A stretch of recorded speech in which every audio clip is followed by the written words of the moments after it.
Hi everyone, welcome to your class with English Pro Shadi. As you know, greeting is one of the most fundamental parts of conversations we have with another one, from our family members to friends to strangers. Based on my own experience as an English teacher, this subject is a little bit confusing for most learners, so I decided to divide it into two parts. In the first one, we will probe into the formal and informal contexts. Let's get started on formal one. Hello. This is probably the first word which majority of students learn for greeting. Most of times we use this word in formal situations when we need to be really polite, like when we see the dean of our university or visit a president of a company. The person we see for the first time is obviously a stranger for us and we need to be polite with. So the situation is still considered as a formal one. Similarly, we use hello in this type of situation in most of English-speaking cultures. Pay attention to the situations when we don't know the gender of the person who we are going to talk to. Like whenever we're going to answer the phone and we don't know who's on the end. In such a situation, we raise our voice at the end of the word hello like a question. In other words, we put the emphasis on the letter O in hello and say it in this way, hello. Then we introduce ourselves. For instance, hello, Shadi is speaking. This means, I'm Shadi. Who are you? The other great example is when someone's knocking the door and we don't know who's the one. It's common among some English speakers like Australians to use hello in the questioning style before asking who's it? Who's it?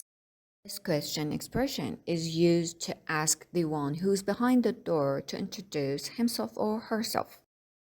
Besides, it's common among English-speaking cultures to use hello in interviews or presentations in front of a group. Good morning, good afternoon, good evening. These are the three most common expressions we can use instead of hello in formal situations. If we omit good and only say morning, afternoon, evening, then the situation turns into an informal one. Speaking of informal situations, let's start talking about this context. Hi and hey are the other forms of hello, but in informal register. In informal situations, we can use hi for almost anyone, mostly because it is more general, from our boss, our neighbor, to friends or family members. But hey is considered more informal, and we can use it only for our best friends or those we are very close to, especially in some countries like in the United States or in the UK. It's very common among Canadians to double hello or hey when they're greeting to make it more friendly. Aussies, on the other hand, made greeting really easier in comparison to the other cultures. They use hi for formal situations, for example, like when they see someone for the first time, and hey almost all the time. They use it even for those who they are not very close to. Put the emphasis on the letter I in hi and on the letter E, but with the pronunciation of A, and the word hey when you are greeting. Remember, without these emphases, it can be considered inappropriate because the interlocutor, the person who you are speaking to, may take it you're in a hurry. Another point, when we use hi, hey, or even hello with the other vocabularies like there, man, you, dude, or even the name of the person who we want to talk to in order to make the situation more friendly and warm. Hi there, hey man, hello you, hello there. Hi, dude. Hey, Alice. Hello, David. Hi, Angelina. And you can see it's more common to call women as girl as well, like to say hi girl, hey girl. But in the United States, for example, this is something that women call each other or greet each other when they are very close to. Thanks to American movies, most of you might know that some of the words like guys, bra, or cuz are very popular among Americans. They say hi guys, hey bra, hi cuz, hey cuz. Talking about the points and meaning behind these vocabularies might be helpful for some of you. We use guys when we see a group of our friends together, even if all of them are females. Bra, which is short form of brother, is more popular among Americans in comparison to brother or brother. Finally, cuz, which is short form of cousin. Literally, it doesn't mean the person is our cousin. If Americans use it, it means the person is a very close friend. How about the British and Australians? They mainly use the word mate, which means friend. Speakers there use this word not only for their own friends, but also for those who they want to show their warmth to. I mentioned before in this video, we can use morning, afternoon, or evening to say hello based on the time of the day in informal situations. It's very common among native speakers to delete G at the end of the vocabularies ending in ing to make them more informal. We have the same situation here as well, and the word morning or the word evening. Good day. This is one of the expressions which can bring a little bit confusion for learners. Why? Because of its different usage. To say hi by Canadians and Australians and saying goodbye by Americans and the British. First, saying hello. Canadians use it rarely in formal situations. However, Australians use it a lot in slang. They omit double ONG from the word good and say it in this way, g'day, g'day. And now, the second usage, when we want to say goodbye. If you want to speak like Americans by using good day, you need to say have a good day, have a good day. However, if you want to follow the British steps, only saying good day is enough. One more point for you who love British English. To use this expression in your writing, remember to capitalize the first letters of good and day. I mean G and D. For answering these phrases and expressions, we worked on them up to here. First, we can repeat the same word. So simple. If the person tells you hello, you can say hello. If the person says hi, you can say hi as well. Now, the second way. Whenever we want to be more friendly, mostly we can use some other words like hi or hey to answer hello based on the culture of the country or the person that we are talking to. Remember, if it is considered rude, don't use it. Use the same way to answer good morning, good afternoon, and good evening. I mean, when the situation is informal, you can use the same expression or the short forms morning, afternoon, and evening. For instance, imagine your neighbor tells you good morning and you reply morning. That's totally acceptable. And the third way, you can simply add a word like man, guys, dude, or the name of the person, mate, based on the culture that you are using the word or the style of your speaking. Of course, you need to pay attention to that one too. like to say, hey there, hi mate. Now let's move on to the other part, the questions we can use in our greetings. In speaking English language naturally, the phrases like hello, hi, good morning, morning, afternoon, or the other ones, we worked on them up to here, should be followed by a question before letting the other one answer our greetings. These following questions and expressions are about the mood, the feeling, or the world of the other one. Probably one of the most well-known ones among all these questions is how are you? This question is a little bit tricky. You need to know some points about it before using it. For this reason, please pay attention fully to understand what I'm talking about. First, this is an old-fashioned style of asking another person about his or her feelings and moods. It's used more in informal language. However, Americans and Canadians change it a little bit to make it informal. To make this question less formal, Canadians add today to the end of it. How are you today? Or Americans change it to how are ya? How? Yeah. Yeah is short form of you. In informal register, how are you doing? How ya doing? Or even without R, how ya doing is more common. Although all these countries use how are you doing in formal and informal registers, mainly it is considered as a type of American style of greeting. Please be sure to use how do you do only in formal situations because how do you do can have some kind of different meanings in informal context.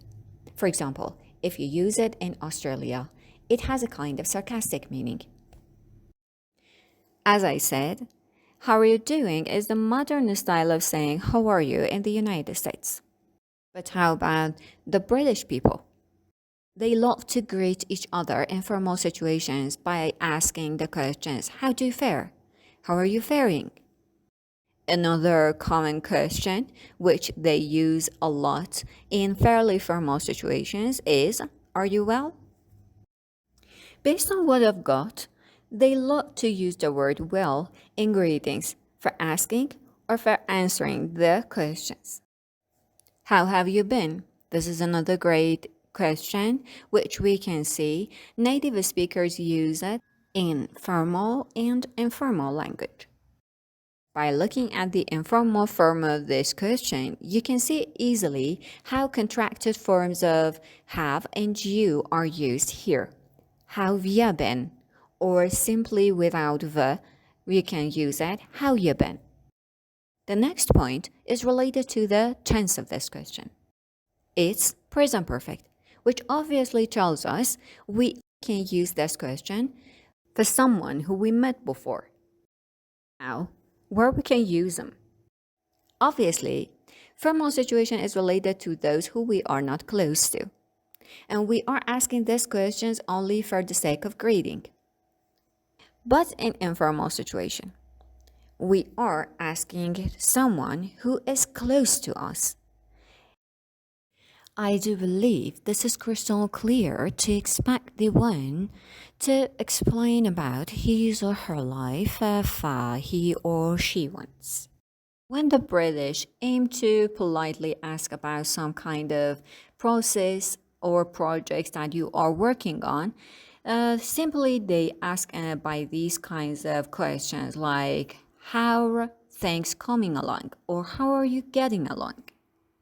A great instance for this type of situation is when your university teacher intends to ask about the process of your thesis. As you see here, we have two different types of questions and greetings, starting with how and starting with what. I put them into two columns in front of each other. By this way, you can simply see the similarities and the differences between those which are somehow in the same style and form. it can be helpful to learn them better. Let's start with how. If you pay attention to the questions we've worked on them up to here, you can immediately recognize their type. They all are the questions starting with how. Now, we're going to talk about the other ones. How are things? How's things? Both are the same. How's things is grammatically incorrect form of how are things and is more general among native speakers. We can use the rest of these questions in this column when we see someone after a while. As you see, some of them are American version and the others are the British one.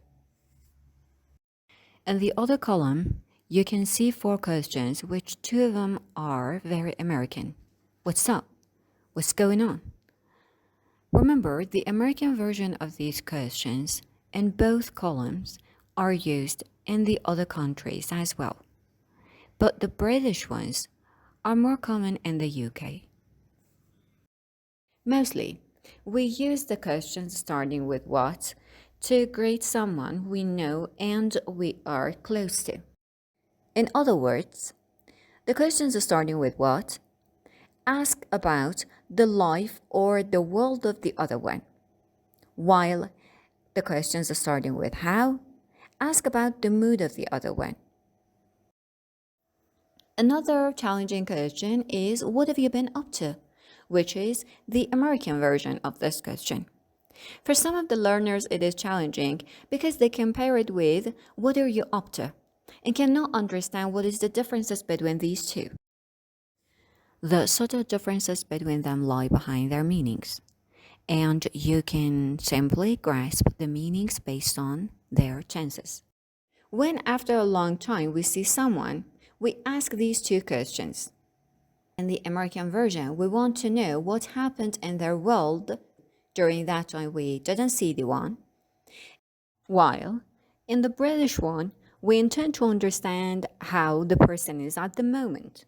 We are suspicious about a situation and we want to know what's going on in his or her life. Canadians use American style. Sometimes they add the adverb lately. Also common among them to use the question, what have you been doing? Or what have you been doing lately? Now it's time to talk about how to answer these types of questions. First of all, we need to pay attention to the situation and the person we are greeting. Then our mood, if we want to share it with the other one or not. For example, one of your parents calls you and asks you, how's your life? It's up to you if you want to share about your life and your mood, your feelings with your parent or not. But if your boss asks you, how are you doing? You simply answer the questions by one of the expressions, which we are going to talk about the most common ones in this video.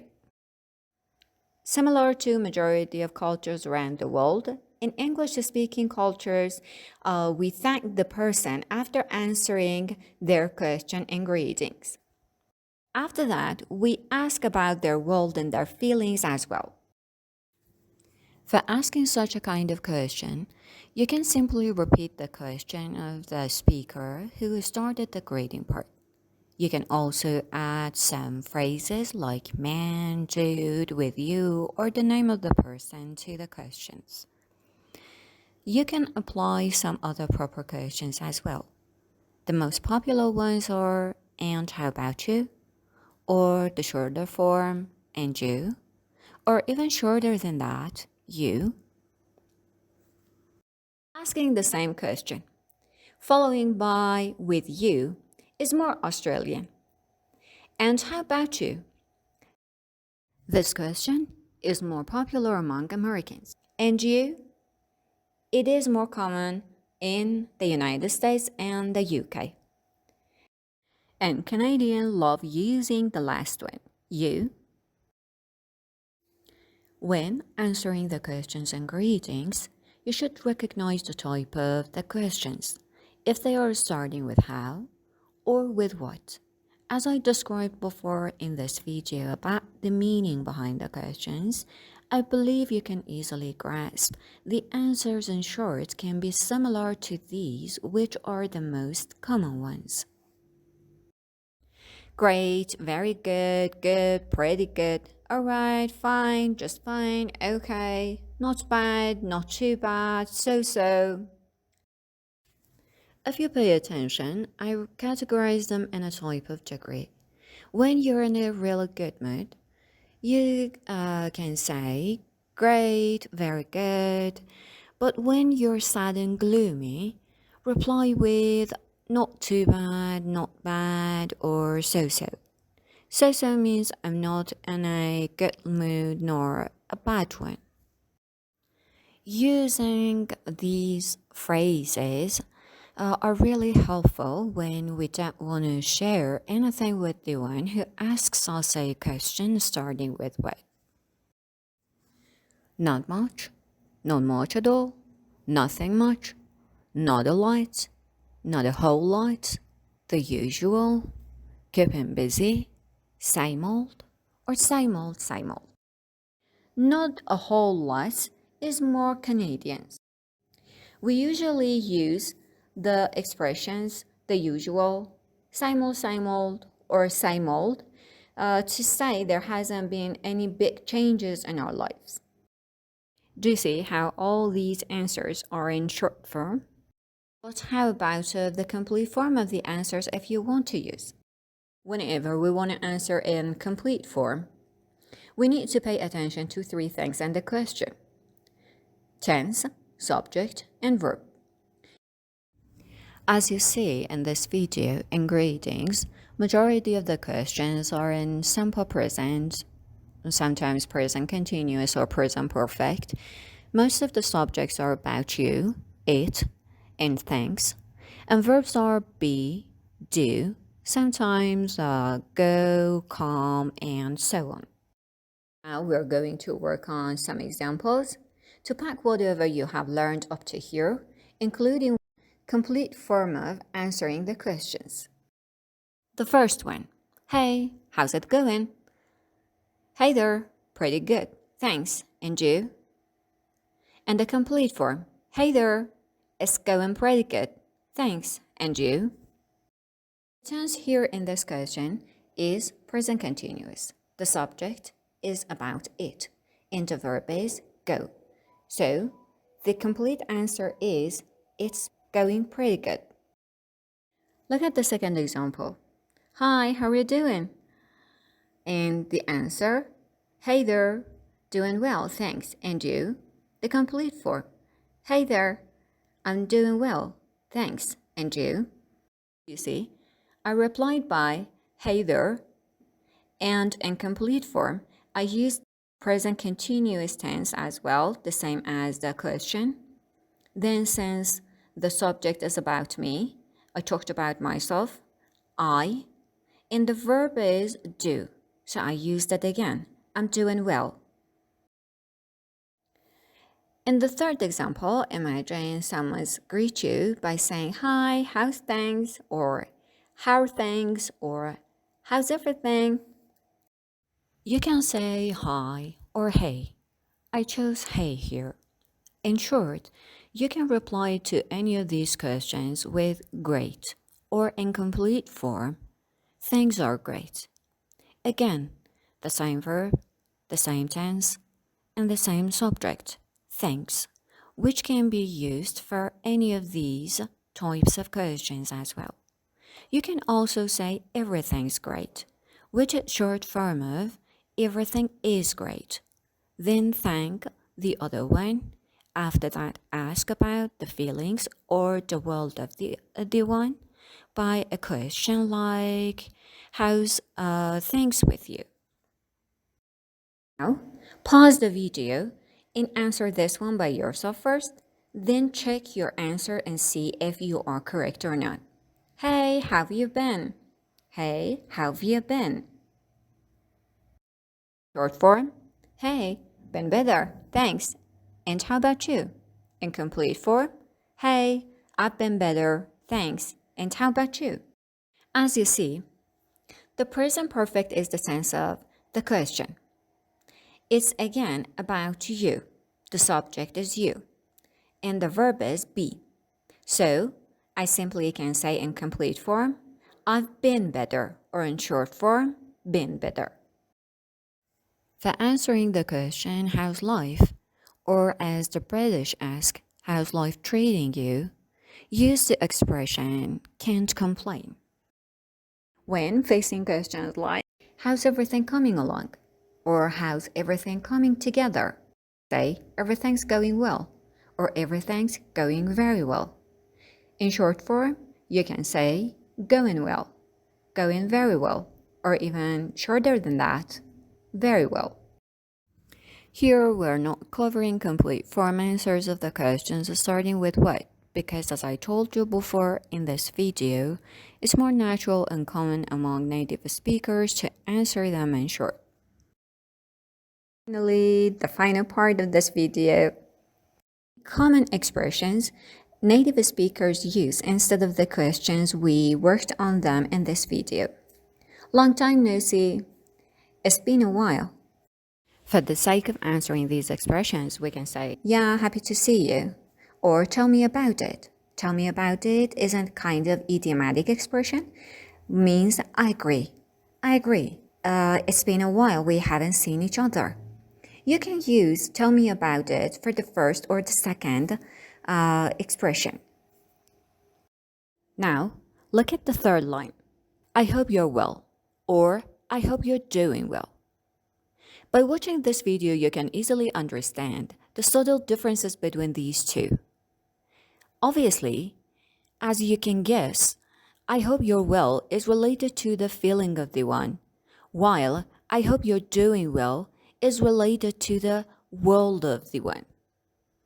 And for answering these two, you can use the other phrases we worked on before.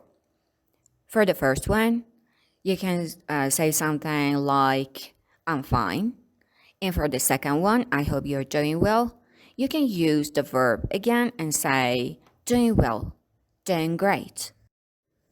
If you came across with any of these two phrases before, greetings, salutations, I bet you can understand it fully now that these two are alternatives of hi, hello, how do you do, how are you doing, etc. all together. These two are mostly used in formal contexts such as invitations, formal letters, and emails. Thank you so much for bearing with me. I hope your questions were answered. If you have any other questions besides these ones that I told you, please ask them in the comments below.